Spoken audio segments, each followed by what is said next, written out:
Hey, you! Yeah, you. What's wrong, little buddy? А що, мені дивиться, як вона їсть шоколад, я теж може хочу шоколад, блін. Задумала, блін, мені дуже шоколад. Мені дуже шоколад. Я дуже хочу шоколад. Oh, all the people you know keep calling you autistic? And you can't make any friends? It's okay, young one. There is a place in this world where people like us can be ourselves. A place where we can belong. A place we can be free. Come with me. I will take you there. Just get in this van. Hey, no. Stop struggling. It's safe. I'm just a normal guy. See? This would have been far easier if you didn't struggle. Welcome to Autists Anonymous. My name is Peerless Daddy, and I will once again be the chair for today's meeting. If you would all please take your seats, we shall begin and I shall lead us in the opening prayer. Our Sonic, speed do be thy name. We speak to you this day in our time of need and ask you to bestow upon us thine blessings. We ask to be gifted fast hands so we may beat our current favourite streamer's speedrun record. Swift legs to acquire chicken tendies from the kitchen because mum's a bitch who won't bring them to our room anymore, and to show the same strength in life's challenges as you showed in your battles against Dr. Eggman. Amen. As the chair of today's meeting, I will share first to let the newcomers of the group feel more comfortable. Let me tell you about some of my shame. I really like Paradox games.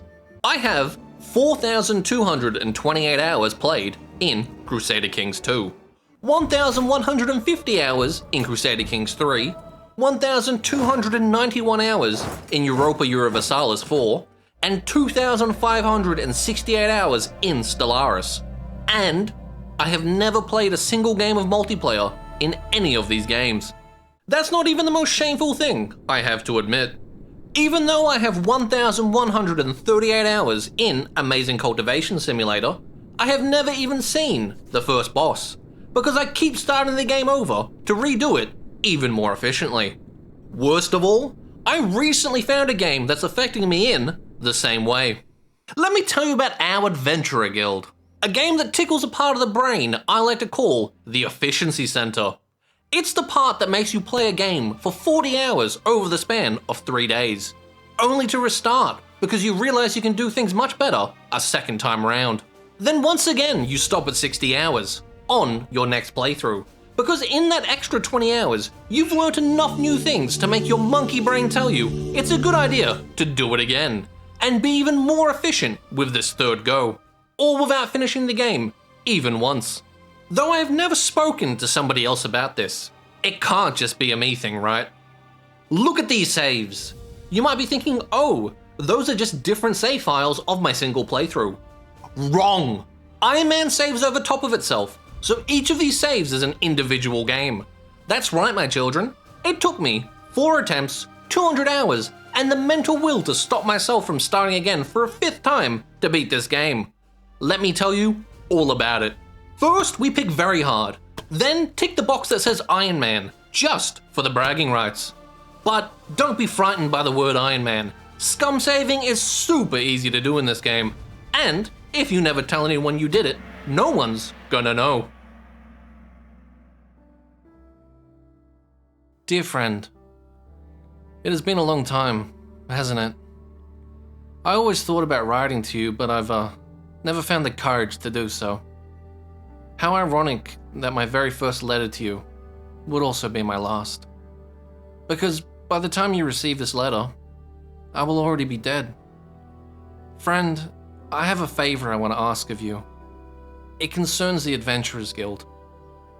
It has been difficult these last couple of years.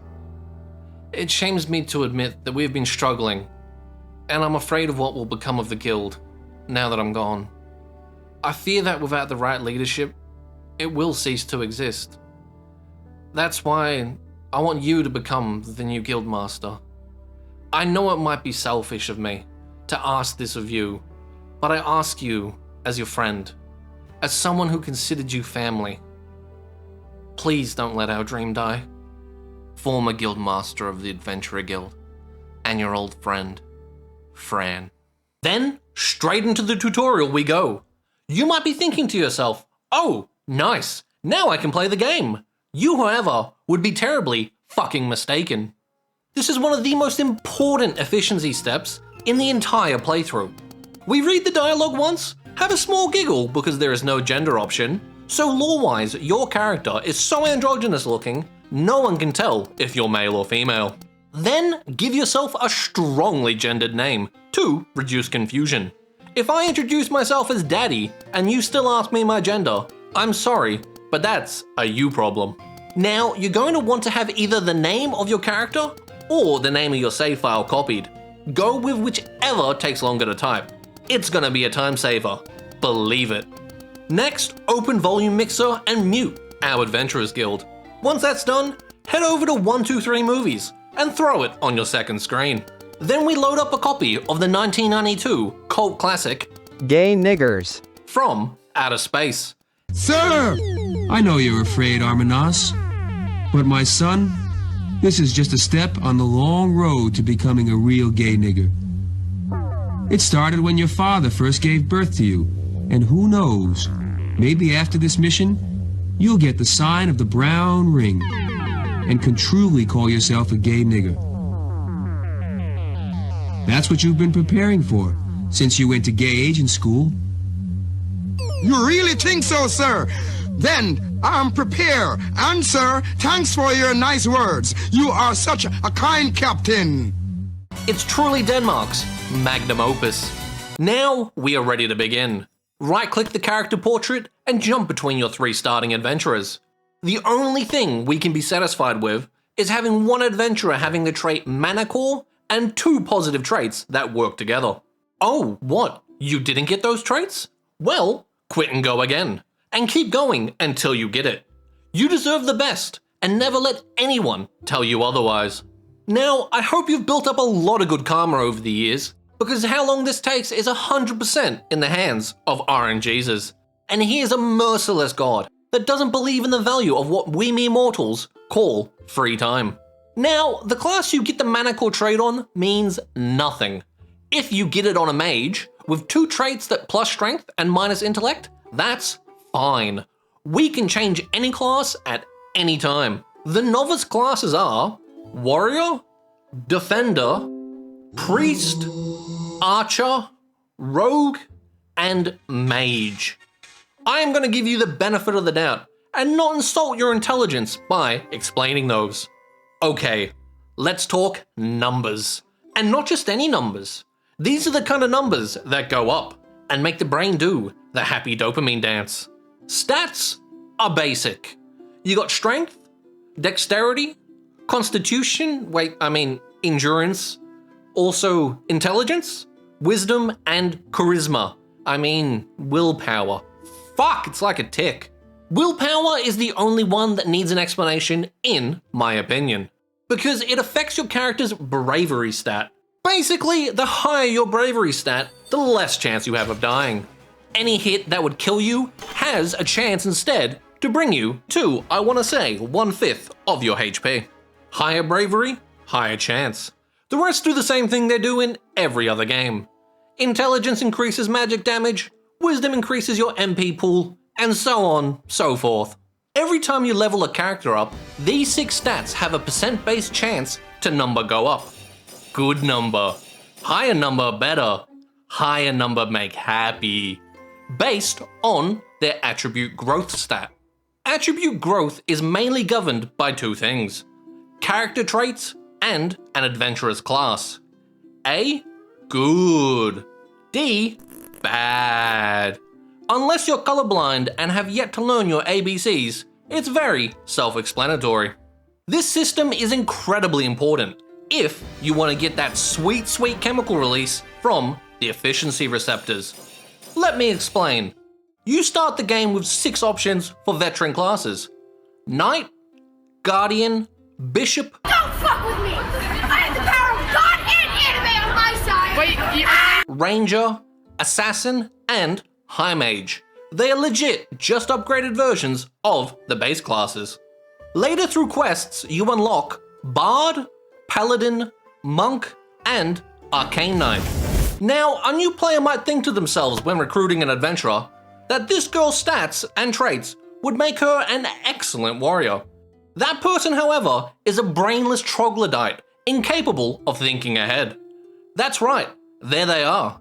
Look at them. Look at them and laugh.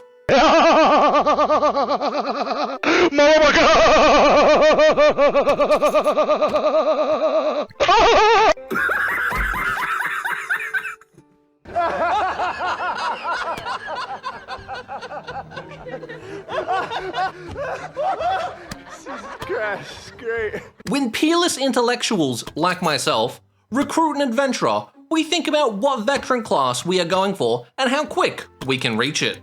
You see, you want to rush an adventurer to a veteran class as soon as you possibly can.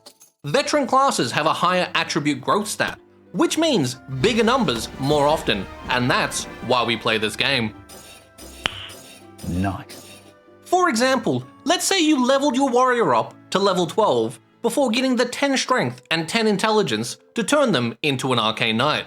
Me, however, as an esteemed gentleman, enlightened by the true meaning of life, i.e. be as efficient as possible with every action I could ever possibly make, leveled up a throwaway team of adventurers, used them to farm materials to make stat increased potions for strength and intellect, force-fed them to my warrior, getting the 10 strength and intellect requirements, and upgrading them to an arcane knight at level 1.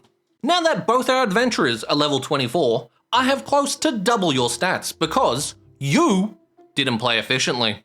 Now, there are 6 master classes you can unlock much later in the game, but you can only have one adventurer of each of these. You can downgrade a master class back to a veteran class though, so the choice isn't permanent if you don't want it to be. You got Saint, Swordmaster, Witch, Dragon Knight, Reaper, and Beastmaster. Like the veteran classes, you want to prepare for these from level 1. Because as I've been trying to get through to you,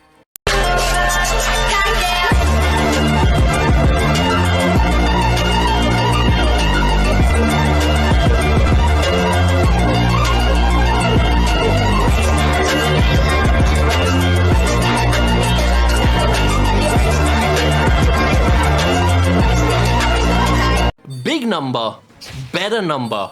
Yes, yes, yes. Now I'm finally done talking about how to efficiently use the normal adventurers you can recruit. So, it's time to move on to how to efficiently use the adventurers you get from specific events. That's right.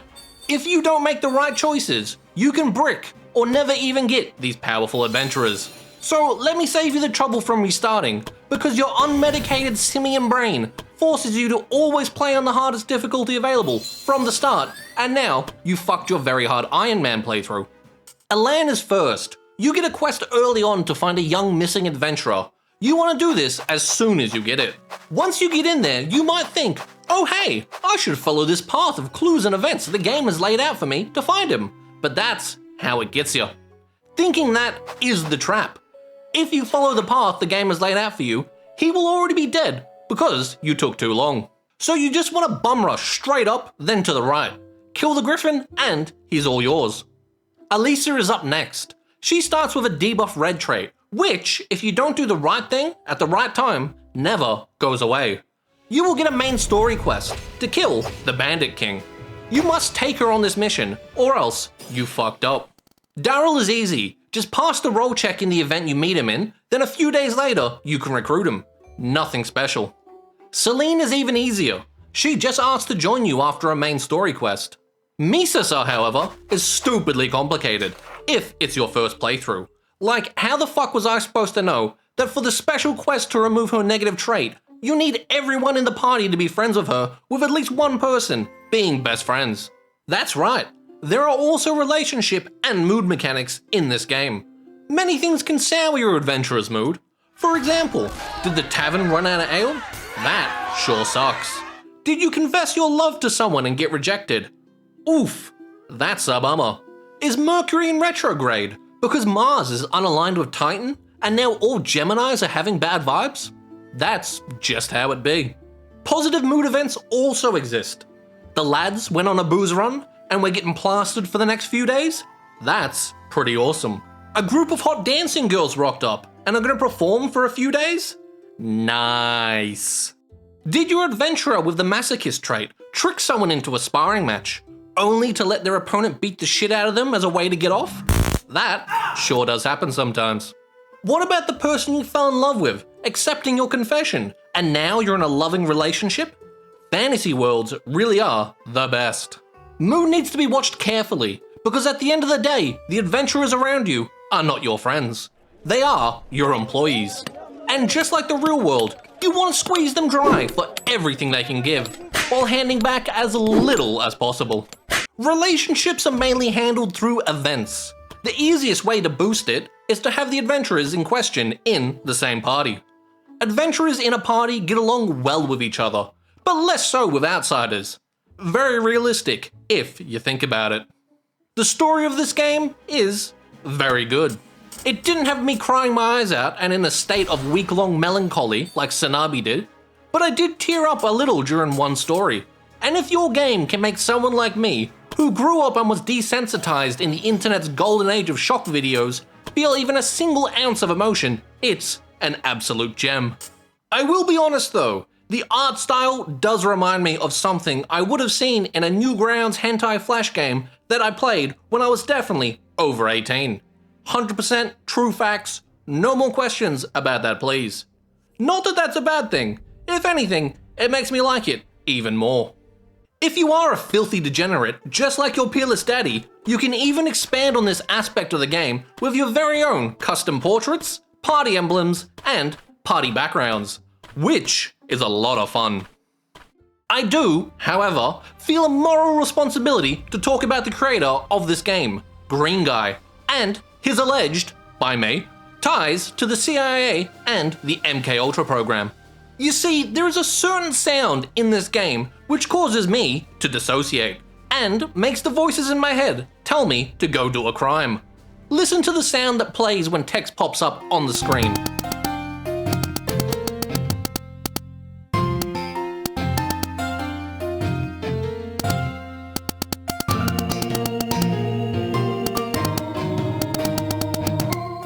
It sounds fine, right? Nothing wrong at all. I agree with that. Until you hear it when the background music fades out.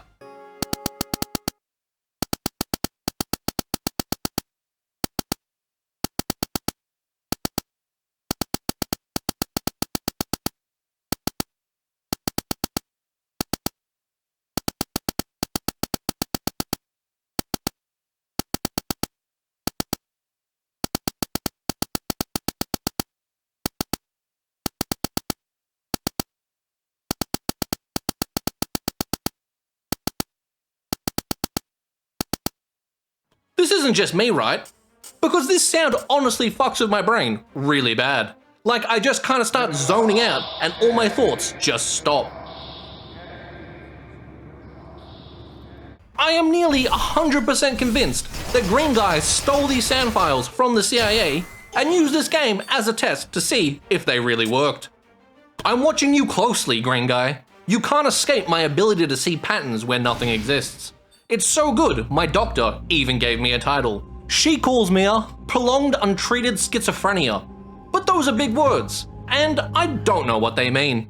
I rate this game 100 dead adventurers, brought back to life by the power of scum saving, over the mental battle I was forced to have with myself about starting again for a 5th time when I missed this achievement. I am more mentally ill after playing this game than I was before, and I regret nothing.